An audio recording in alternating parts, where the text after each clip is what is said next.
just call it. And then we'll talk about the OC is filming again, which I think is so interesting. You know, Tamara, the only thing Tamara has said, and you have to remember, the woman lied. So you have to take this with a grain of salt. But Oh, all right. Okay. Ooh. she does say things like, you have to understand on the last tour, I was uncomfortable. And she's implying she was uncomfortable because it was right after Shannon's DUI. And she saw things, like to your point, when Gina was on your show and Yeah, said Gina that she stole Kirchner's drinks. already said it. Yeah, it's out there. So Tamara implied that she was around this and she's like, look at Jeff Lewis. I mean, she didn't say this, but this is basically what she's saying. Look at Bravo, look at the production company, look at Jeff Lewis, look at Andy Cohen, look at NBC, look at NBC Corporate, look at Bravo. Every single person in Shannon's life is a fucking enabler, including Victoria Dumbleson. And Tamara is basically saying, like, I was uncomfortable because I will not enable someone that just fucking crashed her car into a goddamn house and the dog almost died and was flung into this front seat or whatever the fuck it was with Archie, and animal control was called. And like, I'm not going to enable this actual train wreck because the woman needs help. And so when she says things like that, I'm like, you are a rat and you do scurry because she sees a piece of cheese. I wonder what type of cheese the rat loves. Does she love Swince? Does she love Munster? Does she love a nice Gouda? I don't know, guys. Weigh in on what type of cheese the rat loves. But when she says things like this, I'm like, you know, Tamara she's so good at this job. She's so well spoken. And I'm like, man, I'm over here rooting for the rat because I agree with that. And then I'm like, is this true? Or are you telling another one of your lies and you just can't help it? I don't know. I'm actually really asking everyone. I'm not against the rats. If the rat has a point, I'll give the rat props. I don't got any horse in this race. I don't like or dislike any of these people. I don't care. All right. Just doing my job. So I don't know. So when Right. she says that, Sarah, right? Like, then that's a valid point of like, so you felt uncomfortable on the tour. Yes. And she says all this other stuff you said. And she's like, and I'm doing this one off with 1T. And it was just a business decision. And I didn't feel comfortable. And then Vicki started shading me, and here we are. So, right? You know, you make excellent points. I agree. And I thought, you know, I don't know. I mean, you're right. They all probably lie. They're all angling for different things. To me, the only part I do give Tamra some credit for is I mean, I know why Shannon and Vicki want to stay relevant as much as possible. So, you know, Tamra's star is hot because of two T's. Although Shannon is on the show Yeah, still. that's true. You're right. Shannon's on the show. But they probably wanted to capitalize on all the momentum of even Shannon being in the news about her DUI. So they probably were pushing Tamara, like, let's get this tour going. Let's get this tour going. And then Tamara's going on tour with Teddy. I thought I One saw that a day. while ago. Oh, it's just one day. Tamara even said it. She was like, this was just a one-off. Like, it has nothing. She says, I told Vicki and Weird. Why are Shannon they about this. why are they doing one day in San Francisco? I have no idea. Maybe that's why the tickets aren't selling. I guess. I know people on the thing are literally like, I'm not going. Why would I go to San Francisco? It's a dump. And I love that the food critic Keith Lee just like abandoned his food tour, his TikTok food tour because San Francisco is such a dump.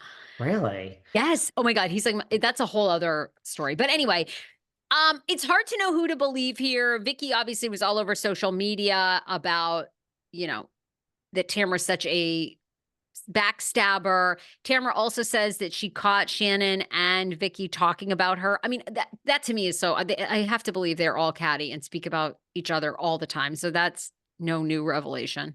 Look, I mean, it's over. I've said this before in my solo, a reason, a season, or a lifetime. This is the job. And if we have time, we'll get into that. How Bethany Frankel has just taught us that this is the job. And I'm being sarcastic and Sarah's Oh. rolling her eyes. But well, if we have time, we'll get into that. But like, this is the job. Like, listen, I just think you have to, like, if I were on the Housewives, because you know I'm going to start my course in my next life. If I were on the Housewives, just have your friends in the real world. And unfortunately, Lisa Barlow and Whitney, I mean, Margaret and Jackie, we could, Kyle and Lisa Vanderpump, Dorit and Lisa Vanderpump. That's it. Every single person that you come into this with as a friend will no longer be your friend. And that's okay. You have to, you can't turn down $1 million. You can't turn down the career. You got to just say, I can't be friends with you. So if you and I were on Housewives, Sarah, I don't know if we'd be friends anymore because I'm sure he wouldn't. Yeah. that's the job description, unfortunately. So to me, it's like, just call it. It's so nasty this time. Just call it. Tamara was recently asked, and she's like, never say never. But like, this is not a ploy. I read that. People are saying this is just all a plot to get Vicki back on the show. I hate to break it to everyone. The next season of Real Housewives of Orange County, Melissa Gorga will 100% be fired. Well, I was wrong, and I'm not saying 100% anymore, but 99%, we are not going to see Miss Victoria Gumbelson on the new season of the Orange County Housewives. It's over for Vicki. This is not a tactic to get her back on the show. She's not coming back. She's off brand at this point in her 60s, telling us that we want to see women that are aspirational in Codo Insurance. We don't, Victoria. We don't. We want to see reality volontiers being unmasked. We want to see dirty, down low nastiness. That is apparently what the audience wants to see. I'm sorry, Vicki. It is over for you. Great run. Take the Lifetime Achievement Award. Put it over the fireplace. Go whoop it up in Mexico. It's over. It's over. You're done. Sorry. Oh, I'm going to be curious to Jesus. see if your prediction is correct. Well, I mean, well, now that we're here at RHOC, a lot of back and forth. We're Alexis filming. Bellino, we're filming, right? Because we saw that picture of Tamara, her Shannon, her girls, the camera crew. All right, what is going on with Alexis Bellino? Because I've heard that she has been given an offer. She and John. I mean, there's some reality von tease for you. Listen, and I think like, look, is it going to be interesting to see? I mean, I think the most interesting is you're going to see these long-term OG types. Shannon and Tamara are going to have to now address, like, we're going to break the fourth wall. We're going to be talking about two T's.